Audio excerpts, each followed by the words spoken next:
Why do we learn? What do we learn? And how do we learn? These were some of the questions I wanted to answer when I started this podcast. This is an audio and video show where I interview a diverse set of learners from the 21st century. On each episode of this show, I interview a guest who has a story to share about how they acquired a set of skills and knowledge in a creative and innovative manner. In the process, I hope to uncover a new understanding of learning as conceptualized, imagined, and narrated by the guest in our show. Today's guest, Manoj Ajit Panicker, is someone I met at a film festival here in Mumbai. I saw his film, Sombre Skies, which I will also be linking. I'll be linking information about the film in the show notes. But a little bit about Manoj before we jump into the conversation. Manoj is an emerging filmmaker and architect with a passion for storytelling. A graduate of the College of Architecture, Trivandrum, Manoj worked as an architect in Oman for 2 years, cultivating his creative expertise. In 2024, Manoj made his directorial debut with his short film Sombre Skies, marking the beginning of his filmmaking journey. With a strong foundation in design and a keen eye for detail, Manoj aims to bring a unique perspective to the film industry. So, Manoj, thank you so much for making time for this interview. I really appreciate the time. And I wanted to start this interview with an open-ended question, Manoj. I'd love because when I saw Somber Skies, the way you characterized and build the character of the young girl that was going through grief, I was really curious about your own childhood memories. So what was your childhood like? Where did you grow up? And can you tell me some stories from your childhood, Manoj? Okay, first of all, uh, I appreciate you for inviting me to your podcast. So I grew up I spent a little of my childhood in Kerala, in my hometown in Hyderabad. And if you're not familiar with that time period, there was a huge tsunami that hit across the southern shores of India at the time.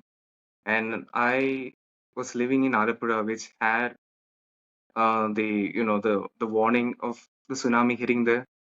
And so I grew up with a scare at the time because a lot of people were afraid of when they saw the news and when they were seeing the huge tidal wave hitting at the time. So there was a lot of fear of death going around, and I was probably around 7 or 8 at the time.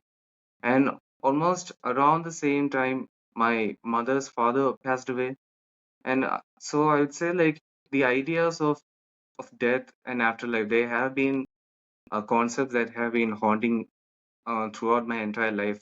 Like, for example, when I was small and I used to sleep with my parents, I used to check the sound of their breathing to know that they're alive. And when I couldn't hear the sound because, there are window ACs here and they're like really loud.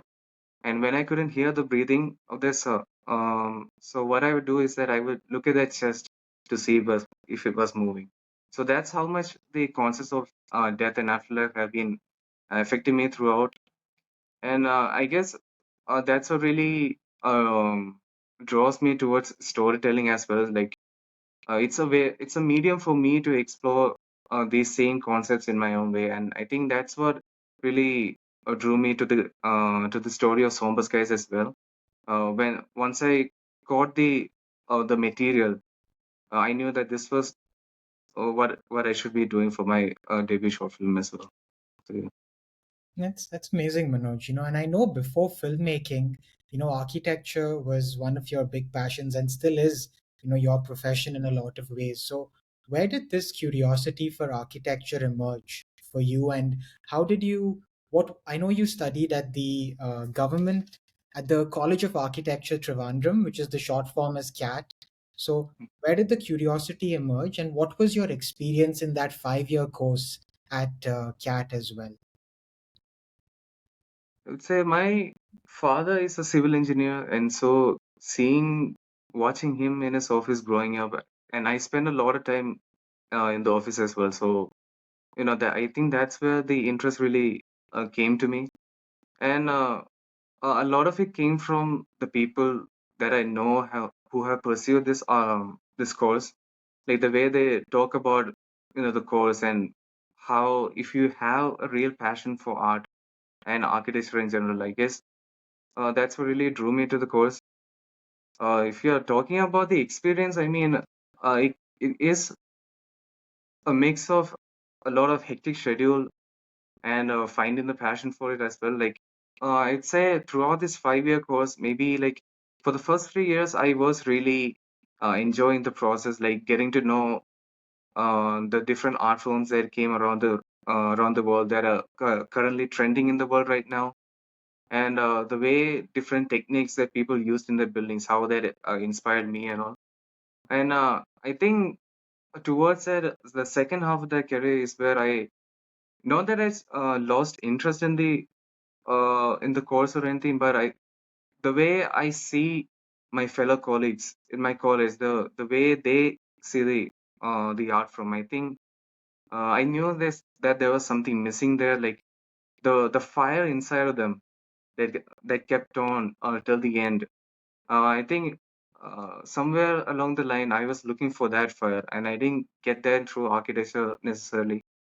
And along that same time is when I really started going into filmmaking as well, because the amount of discussion that goes around filmmaking in Kerala is like completely different from where I grew up in Oman.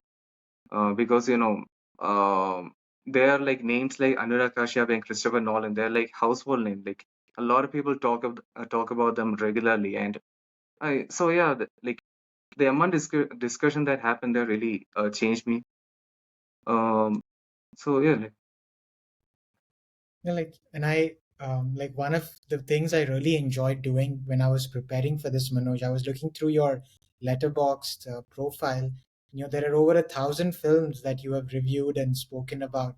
I will be linking that in the show notes, but I think what was really beautiful was how, like, as a viewer, you were able to identify so many different elements of a film, right? And I think there is an experience of being a filmmaker, but also an experience of being a film watcher.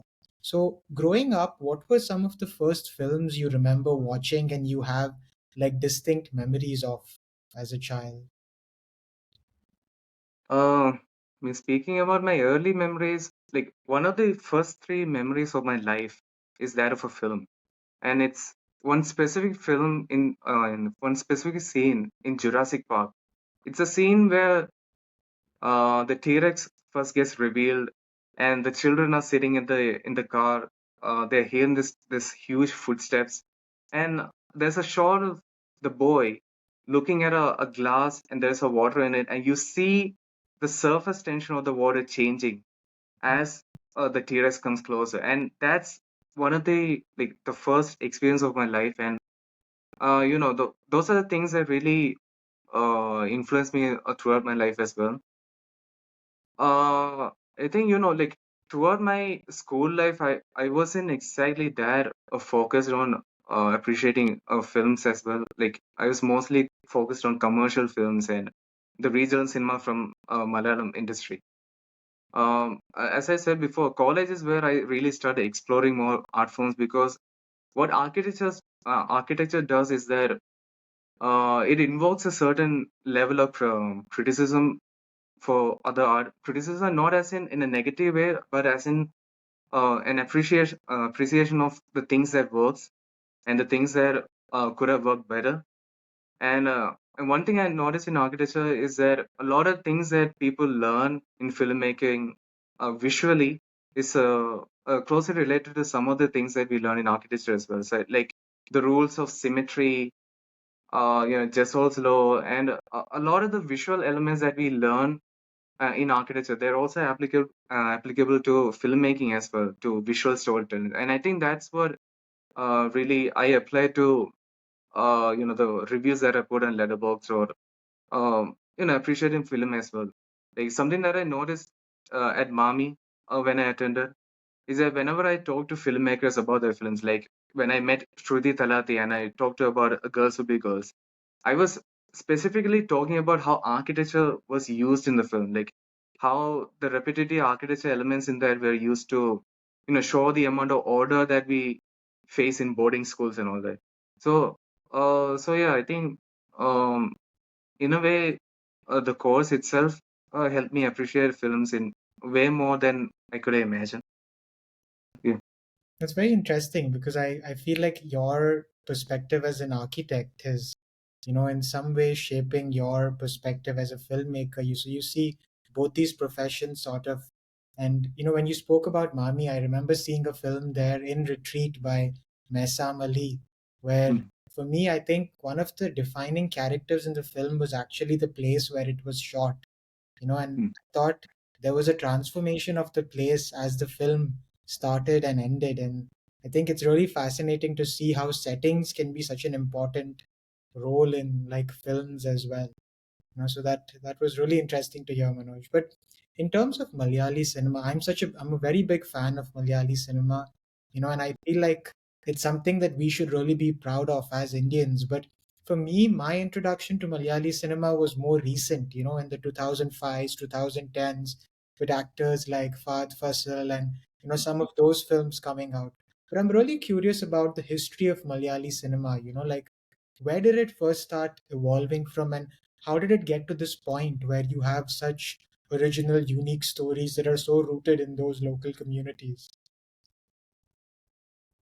I mean, if you're going back to the 60s and 70s, it was mostly about, holding a commercial value because, Malayalam cinema has been grappling with tight financial constraints for a long time. And I think towards the earlier stage, they were still trying to hold their commercial value, like talking about stories that would be more accessible to the public. And it's more towards the 70s and 80s, more often the 70s. The 80s is called like the golden era of Malayalam cinema because that is where you see good movies coming from every genre and from every filmmaker. That like it's kind of like Tamil cinema nowadays. That's how the 80s was for Malayalam cinema. Like there were great commercial movies. There were great art house content like from G. Aravindan and Adur Gopalakrishnan. And there were also filmmakers who tried to bridge the gap between art house and commercial, like Padmarajan and Bharathan and many filmmakers like that. And it slowly went to a decline during the late 90s and the early 2000s when I think there was a small amount of, financial crisis that was going on in the industry, and people were trying to overcompensate by bringing formulas that is so in masala movies that is so in other industries. So there was a slight decline there, and then towards the 2010, with movies like Chapa Kurish and Traffic, that is where this new wave of Malayalam cinema came up, which is more like filmmakers trying to return to the roots of the 80s. And I think this is where after I think during the period of COVID when people from other regions they were looking towards regional cinema, and then that's where people started looking to movies like Kumbalangi Nights and a lot of other films and all of this led to the amount of appreciation that the industry is getting this year. Like movies like Manjumail Boys and Avesham really going uh, to everywhere across India and gaining appreciation. And so yeah, a lot of it goes back to like filmmakers appreciating the things that Malayalam filmmakers did back in the 80s. So yeah. Yeah, it's really powerful because in India, I think we're lucky to have so many filmmaking traditions, and each state, in a way, has its own history and culture of making films, and I think that's something we can really look at and be inspired from as film lovers and filmmakers as well. Like with your education as a filmmaker, Manoj, I know you're largely self-educated. So how did you go about understanding the different elements of filmmaking? Like how did you learn about, like shooting a film? How did you learn about editing a film? How did you learn about sound and setting design? So how did you learn how to become a filmmaker? I'm really curious about that. It didn't start as um, you know, having the drive to be a filmmaker at first. At first, I wanted to be a screenwriter. I mean, writing is what really draws me to every kind of media, whether it's movies or TV series or even video games. Like, it's the storytelling that really captivated me from the start. So that's where I really focused on. And I have some friends in my college itself, I have a close friend still now. He's really into this area of script writing, and I think a lot of what I learned about appreciating writing came from him. And when it comes to script writing as a professional medium, I learned it online. And then I also enrolled in a short course at FTI also. It was a online course, so I learned it from there. When it comes to filmmaking, a lot of what I learned till now is through videos that I saw on YouTube, through different content creators on Instagram. I mean, there are a lot of amazing channels that put out content based on editing and color grading, and even the types of the equipment that is available on set, and the amount of work that gaffers put on set as well. Like there is a lot of coverage going on in Instagram channels or in YouTube, and even when it comes to complex areas like VFX, we have teams like Corridor Crew on YouTube who really go into detail about this. So yeah, a lot of it came from online, and I think by now a lot of the things that I learned about filmmaking came from making my first short film itself. Learning about the constraints and how scheduling goes on, and even about the workflow during the post-production phase. I think I learned a lot of it when I made my first short film. Yeah. I got to see Somber Skies this year and I was truly amazed, Manoj. And I really hope, it's able to reach more people, not just through the festivals, but even after that. Like with regards to Somber Skies, Manoj, I was reading some of your Instagram posts, and you were speaking about you had photos of, there was one photo I remember you speaking where the cameraman had to stand in a body of water for a really long time to get a shot. And you also worked with the Dying Arts Collective to, get the team around it. So I'm curious about your process with the making of Somber Skies, from ideation to getting the film ready. Like, how long did that journey take, and what was involved in that journey? And also, maybe what is the story that inspired Somber Skies as a writer as well? Okay, so it was around December 2023 when one of my close friends, close to my family, she is a I mean, she was in that cancer remission period at the time, and she called my mother, and they went on for like 1 or 2 hours about the issues that they faced along that journey. And just like in my family, she also has an only son, and she talked about how she wanted to be with that son for a long time, at least till he grows up to, at least till the stage when he can, work on his own, support himself. And basically, 2 days after that, news came to us that she passed away.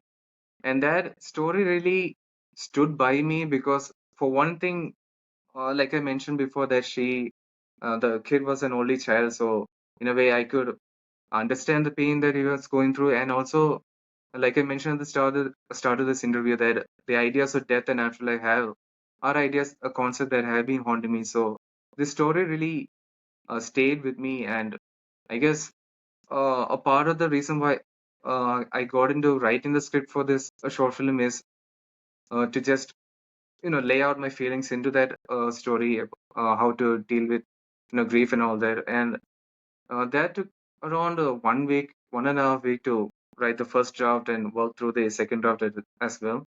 And of course, I wrote it in English because I'm not that fluent in Malayalam, so it's been another week to get it translated properly into Malayalam. Um, and then it was around April, which is because we don't exactly have that many resources in Oman. So I had to wait till I go to Kerala before that. And I wasn't exactly clear on how to get the crew because I didn't have that many contacts. And luckily, one of the juniors at my college, his name is Rohit, and he happened to be the co-founder of the group that you mentioned, the Dying Arts Collective. Basically, they meet filmmakers and they help them create the short films that they want under the tight budgets that they have. And so I got in touch with him, and basically he made the other arrangements of getting the cinematographer, and the assistant directors and the people for the sing sound. And so, and after that, that got ready pretty quickly. And then the main task was for getting the cast of the movie. And the interesting thing is that I wrote this script with a particular child in my mind. Like I see this child on a reality TV show in a Malayalam channel here, and I always felt that she had really good potential. And so I don't know, like her body language and her face and the way she played the characters, it really fit for the protagonist of my story, Nandana. And so I wrote the script with her in my mind. I didn't have the hope of casting her, but let's just say through some contacts that we had, we got to her. And then when I saw the chemistry that she has with her mother, it kind of reminded me of how the kind of chemistry that my protagonist has with her mother. And so it only made sense to me that okay, the having this mother in the film would make sense. I kind of went the same direction Rima Das went with Village Rockstars, I guess. Casting the mother-daughter dynamic in there. And then of course I got most of the people who play the minor side characters and the junior artists. They're actually friends and family from my own village, and they kind of help with the process. So yeah, that it got wrapped up within 2 days of shooting because it was shot entirely at my home. Most of the scenes were at my home and next to the pond next to my home. And so yeah, we work with the resources that we had. We work with the people that we had. Like the only real work that went into this whole process was with gathering the crew and the cast. And I would say the crew did a really good job with scheduling the shoots under such a tight frame because 2 days is still a tight frame for a short film. And post production, I guess it was easier because I was the one who was editing, and one of the crew member that was there for the production team, Basim, he was the one who handled coloring as well, so that was easier. The real challenge that came with post production was with sound design because I was not entirely sure of the terms that the people used in sound design. So, the person that I hired, Shabiri, um, he had a really tough time actually working with me because there was a communication gap because of the because I wasn't able to properly tell him, okay, this is not working or why this is not working this way. So yeah, I guess that's one thing that I learned from making the short film to at least learn the basics of every department because it would be easier to communicate with them as well. So yeah, like almost it took around 1 month to actually complete the project in total. Yeah, that's great. For someone listening to this, Manoj, that also wants to make a short film themselves. So, like with regards to budgeting, how much do you think they should budget for the entire project? And maybe what tips do you have to take their film and get it out into the world? Are film festivals like the only way to get your film out into the world, or are there other avenues to do that as well? I mean, the easiest tip I could give is to spend as much on sound design as much as you did on the visuals, because something that I have heard from other filmmakers is that people will be more lenient towards movies if they have a good story, but if the visuals are not that great, but they should have good sound design, because if the sound design is bad, it wouldn't matter if the movie has good story and good visuals. It's an immediate killer, especially when it comes to film festival who are receiving like more than 2,000 entries per year. So if they immediately notice a problem with the sound, that's an immediate killer. They wouldn't watch it more than maybe 1 or 2 minutes of your film. So make sure to actually invest really well in the sound department, whether it is sing sound or in the sound design music department. Always make sure to invest really good in that to at least make a decent experience with that. That's the easiest tip I can give regarding film festivals. And if you're an Indian filmmaker, another useful tip I notice is that always focus your resources on sending the movies to Indian film festivals in India and also in abroad. Like events like IFLA, ISAFF, Tasveer, like these are the film festivals that can really help spread your movie across the globe than other festivals.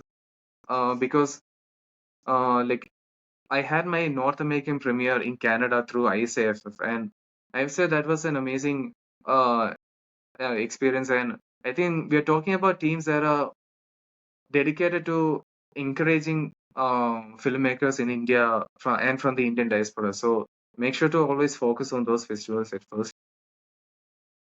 When it comes to budgeting, especially if you're making your first film, always make sure to use the resources that you already have, the location that you already have, some of the friends and family who can help you out, and always try to do some of the things yourself as well. Like I did the editing for Sombre Skies myself because it not just for handling the budget, but also because it helps you learn the craft yourself as well, and the difficulties and constraints that comes with it.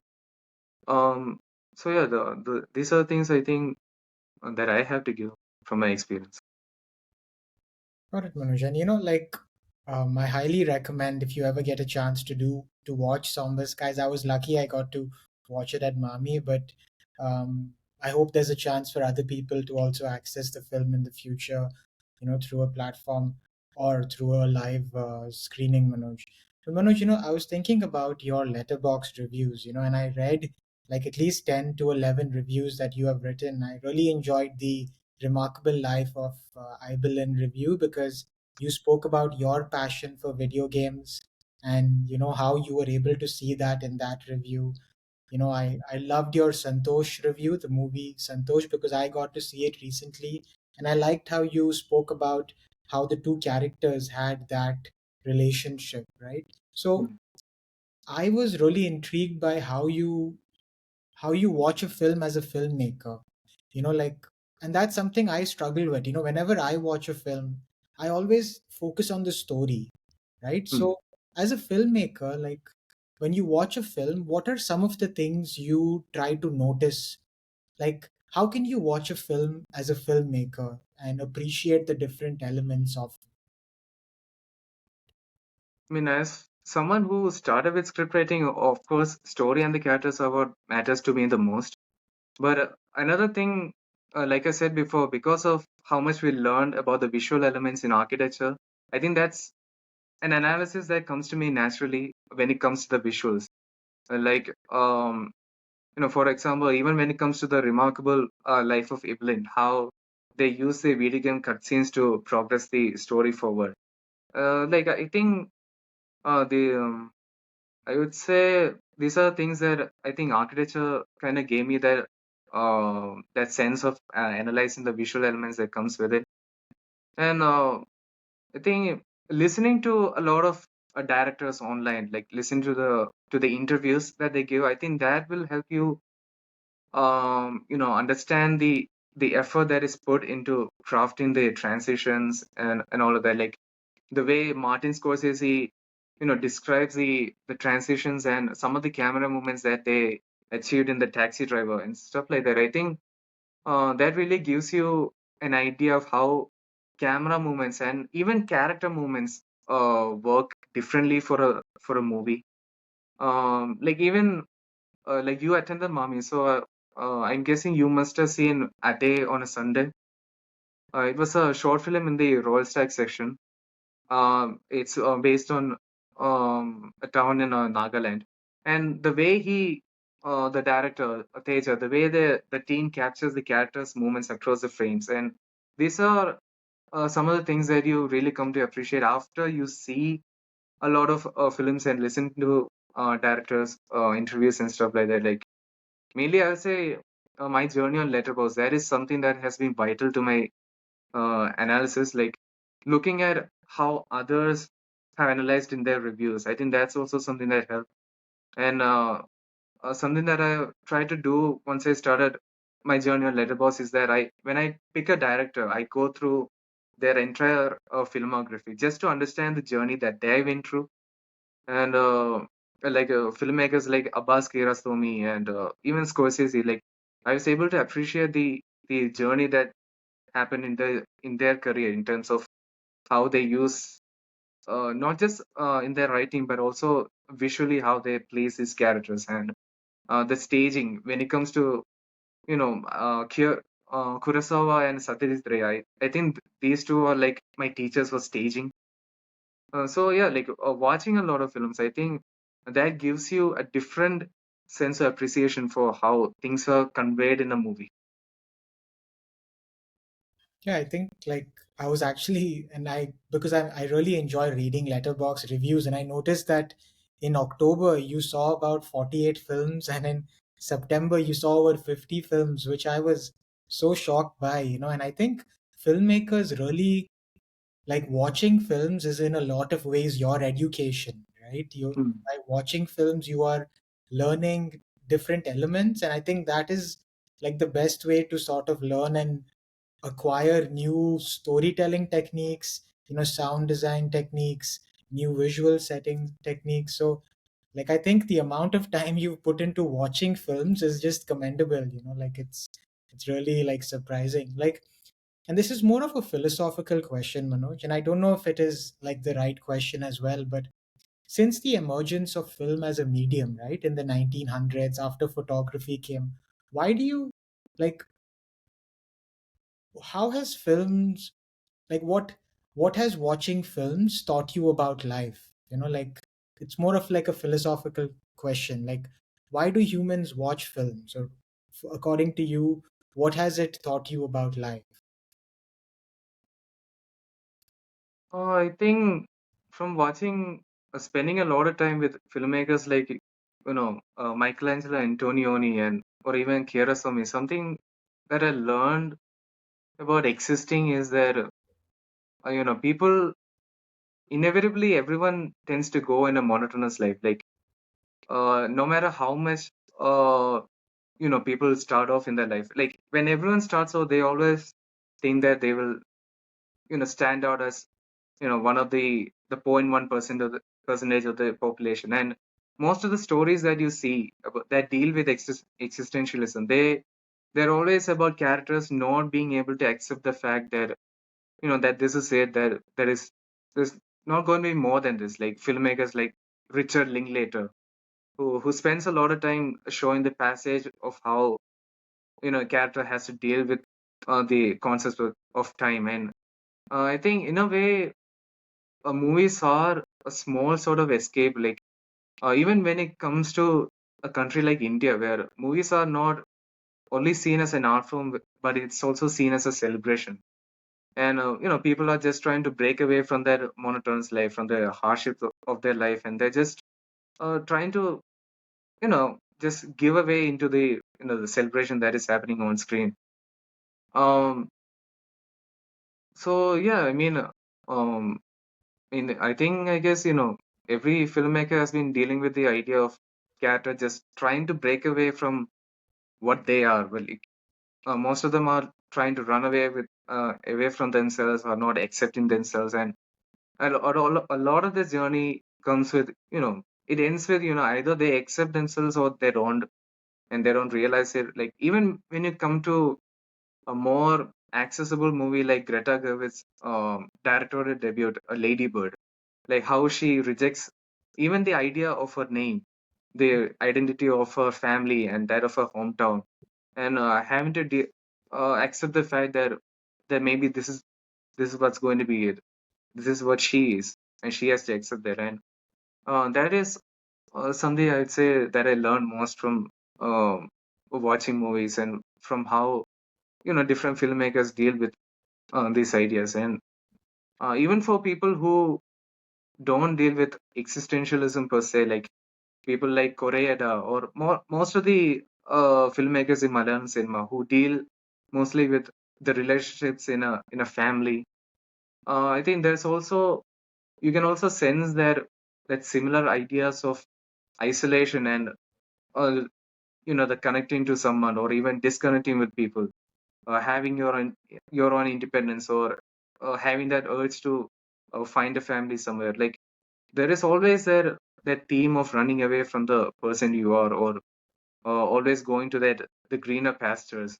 Even with the movie that we saw in Mami, the opening film, all we imagine is life, where every character sees green pastures on the other side, and it's almost about trying to accept what they have, right in front of her in the present. And that's something. That's I think the idea that I learned most from filmmaking and storytelling in general. Yeah, that's beautifully put, Manoj.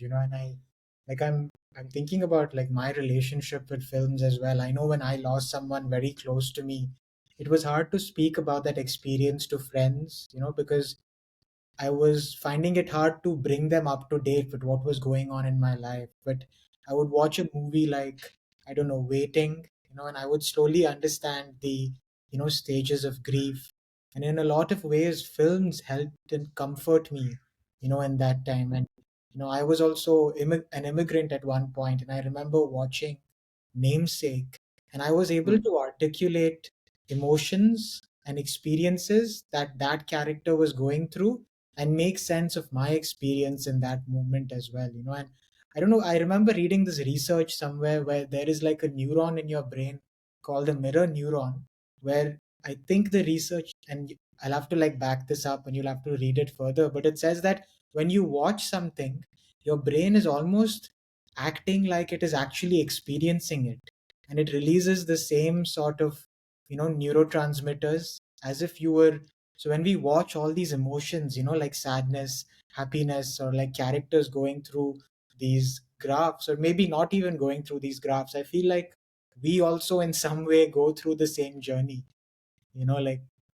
And like Manoj, like one of the main questions I really wanted to ask you was if you could tell me about, three films, and I know it'll be very hard for you because, you have so many films, but and what I really loved about your Letterboxd profile was right below your description, you had like a chart that gave stars and what were those stars, that what did they mean?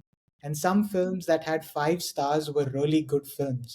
Like, so can you tell me about three films that you think were like almost pitch perfect on all the elements of filmmaking according to you? And and can you elaborate on why you think those were really good films according to you? A movie that I didn't give 5 stars, but I think it's a benchmark for filmmaking for me would be Forrest Gump, because a lot of people have their own issues with it. But what I really love about that film is that it's just enjoyable. I mean, you don't have to like really analyze it in terms of any filmmaking elements, or in terms of a visual storytelling, or even you can just sit there laid back and just enjoy the beauty of that story, because the emotions carry through the story and the performance itself is so captivating. And I think you know uh, that's something that really I aspire to make one day, that just regular people, I mean, I don't want to say regular people, like people who watch movies casually, or even family, they can just come to the theater and they can just watch a movie and they don't have to think about anything, but it can be so emotionally captivating that it leaves their impact on you as you leave the theater. And I think that's why Forrest Gump became like a emotional benchmark for me. If you're talking in terms of filmmaking elements alone, and again how it really captivates you, I think Edward Yang's Yi, that's a movie that really inspired me, because the way he uses the colors throughout his movies, or the way he stays with the characters' performances, or the way he, you know, frames the characters in their own ways of isolation and how they're dealing it. A lot of it isn't happening in the writing alone, but a lot of it is happening in the visuals and how he frames it, the long distance shots that frames these characters, against the bland architecture of Taipei. I mean, that's something that Edward Yang uses in most of his films, like Taipei Story, where the architecture really stands out as the bigger element that the characters alone. Um, so yeah, the Edward Yang's most of the movies are like a huge inspiration for me. Like, and then when it comes to different elements of how much you can achieve by staging, through how much you can push your actors for the to bring out the best, and how much ambitious you can be with the production design, how much detail that goes into it. I think Akira Kurosawa's Ran. That's another benchmark for me because again, it's another movie where you don't have to like visualize a lot, but you can just sit there, relax comfortably, and still it just holds you. Um, so yeah, like I would say these three movies are some of the benchmarks for me. Yeah. Yeah, like for you mentioned that one of the things you did was, watching the entire chronology of a filmmaker. And, so can you tell me about one filmmaker who you thought, like, from their first film to their last film, like, there was a real evolution in terms of artistic vision? And what do you think? Because one thing I've noticed, whether it's like filmmakers I like or international filmmakers, I noticed there are certain themes that, sometimes emerge, from a filmmaker's sort of collection of films that they've made, right? And they don't. I remember Imtiaz Ali, when I was at the Mami Festival, saying that the filmmaker doesn't consciously think about those themes, but it is for the viewer, and to somehow take those themes out of that collection or body of work, right? So can you tell me about one director's work and how you saw that evolution happen for them, Manoj? One really good example would be Krzysztof Kieślowski, the Polish filmmaker. He was behind the famous Three Colors trilogy. And one thing I really noticed is that towards from his initial movies, he really spent a lot of time in material that was more politically charged, because we're talking about a filmmaker who grew up in a country that was grappling with the ideas of a different level of communism and how people are trying to break away from there. And so you see a lot of that appearing in his movies in a very strong manner. And then towards the middle portions of it, am I audible? Okay, so like towards the middle portions of it, like with movies like Camera Buff or even Blind Chances, we are seeing him trying to mix his ideas about the political commentary and a little of religious commentary in it as well. And I think some of it roots uh, in his upbringing in Poland at the time. The amount of appreciation that he has for the religious communities and the amount of the togetherness that they have in Abrahamic religions. I think that's something that really captivated him throughout his mid journey. And then when it goes to his later part of his life, like with films like Decalogue, uh, well, not film, it's a series of short films. And then you go into his famous Three Colors trilogy. Like you see the religious themes really captivating him. Even with his movie like Double Life of Veronique, that's a movie that really stays away from any kind of political commentary, and it just sticks to the religious aspect of it. And like he really tries to understand like how there are so many people in this world, but who are connected unknowingly or knowingly with each other. And I think again, growing up in a communist in a society that was grappling with the ideas of communism, I think that's something that really sparked the amount of religious discussion that happened within himself. And you see that evolution happening from his initial political commentary towards his end.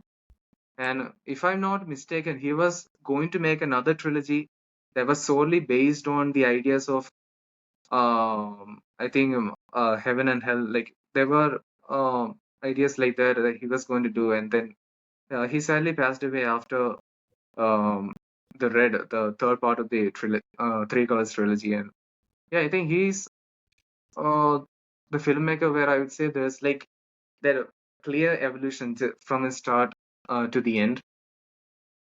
I mean, with filmmaker like Kurosawa, I mean, again, he is someone, I think his narratives represented the changing times in Japan. Like, if you look at his earlier films, a lot of it, some of it were directed as propaganda movies, because he was living in at a time when, the filmmakers may not have the amount of freedom that they had after uh, the World War II. And yeah, so, and then after that time period collapsed, and he started exploring more into the post World War Japan, and he also got the freedom to explore some of the issues that Japanese citizens faced during the period of World War One. And then you slowly go see him move away from that, as because people moved away from the World War experiences, and they were trying to build a new world in Japan. And so I think even Kurosawa was trying to expand his reach at the time, like with movies like Seven Samurai and um, The Hidden Fortress, that were not exactly like limited to Japanese audiences, but they could be accessible worldwide as well. So, and you see that carried throughout his movies, like, and then there are problems that he faced because of the revolution of the TV production that happened, which affected the theater releases, and it also affected his career as well. And then you see him jumping back. There are a few dips here and there, but you also see how the history of Japan and how the history of filmmaking in Japan has influenced his career as well. So yeah, I think these two filmmakers, yeah. That was really fascinating to listen to, Manoj, because I think, filmmakers also respond to the historical, political, and social events of the day. And, if you are, very sensitive to those topics, that can also seep into your narration because the characters you maybe write about are living in a specific historical, political, and social environment. And I think I also liked what you said about technology changing.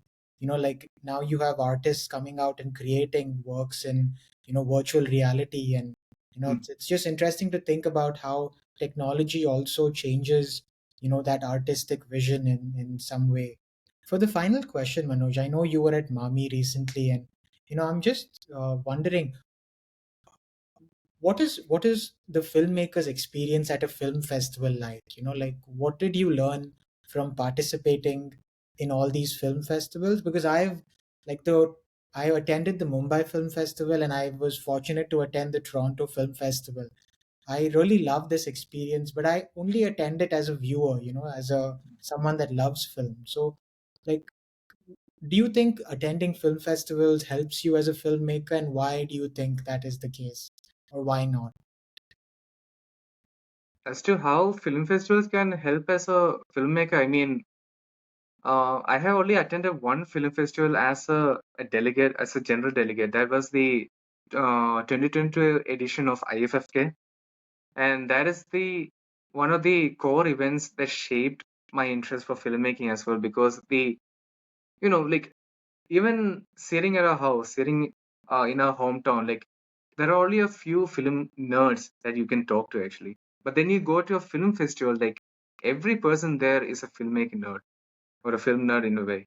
Like you can just approach any person and they'll be interested to talk about movies. They'll be interested in listening to you. Like it's essentially a small bubble in itself of film knowledge. So I think that kind of regular discussions on films, that's something that really inspired me and really gave me the thought that okay, this is where I belong. I should be venturing more into this. So yeah, as someone who's aspiring to be a filmmaker, film festivals are a huge opportunity. Not just because you get to watch a lot of international movies, but you also get to engage in a lot of meaningful discussions with people, or even with filmmakers that you meet. You get to meet at a film festival as well.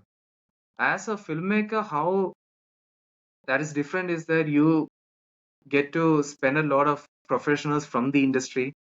Like I mentioned before, that I was able to interact with the team of Girls Who Be Girls, or even other filmmakers as well, who they give you insights about how about mostly about the production period or even throughout the distribution period. the different systems that you can avail as a filmmaker, or maybe if you're from a marginalized community, how you can avail for certain uh, measures to help you proceed as a filmmaker as well. I think that's what really differentiates from a general delegate and a filmmaker from being invited to a filmmaking event. Um, you don't get as much as time to immerse yourself in watching movies because you spend a lot of time interacting with the professionals from the film industry and even other filmmakers. Like I got a chance to really interact with the filmmakers from the Royal Stag session. I got a chance to talk with people from whose films were selected for the Focus South Asia section, like the director of Angamal, or even some of the short films that were selected for the Focus South Asia. And so yeah, I think that's how much difference it makes. Like it really helps you create the context that may be helpful for you in the future, because it's not just more people who are interested in filmmaking, but these are also, we're also talking about editors and musicians and producers and distributors, a lot of really talented people in the industry that you can meet, um, who can also show interest in your work as well. So yeah, they're incredibly useful for a filmmaker. If you're going into filmmaking, they're incredibly useful for making connections. So yeah. That's great, Manoj. And on that positive note, we come to an end of this podcast, Manoj. I will be linking the Letterboxd link to Sombre Skies and in the show notes, and I highly recommend following Manoj on Letterboxd. There are so many reviews that he has done, and I I really appreciate, because there are some reviews that go on for like 7 or 8 paragraphs, and each paragraph has so much nuance and detail. So I learned a lot about films, like reading your reviews, and in a lot of ways, I never saw certain elements that I saw after reading your reviews. So for the viewers, I highly recommend following Manoj on Letterbox. If you don't know what Letterbox is, it's basically a community where people can share film reviews and maintain a diary of the films that you have seen, and you can create a free account and follow other film lovers and connect with other film nerds.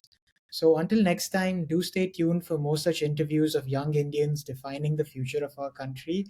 And this is the Teacher Tuber and Abhishek Shetty signing off on this episode of Learning Stories.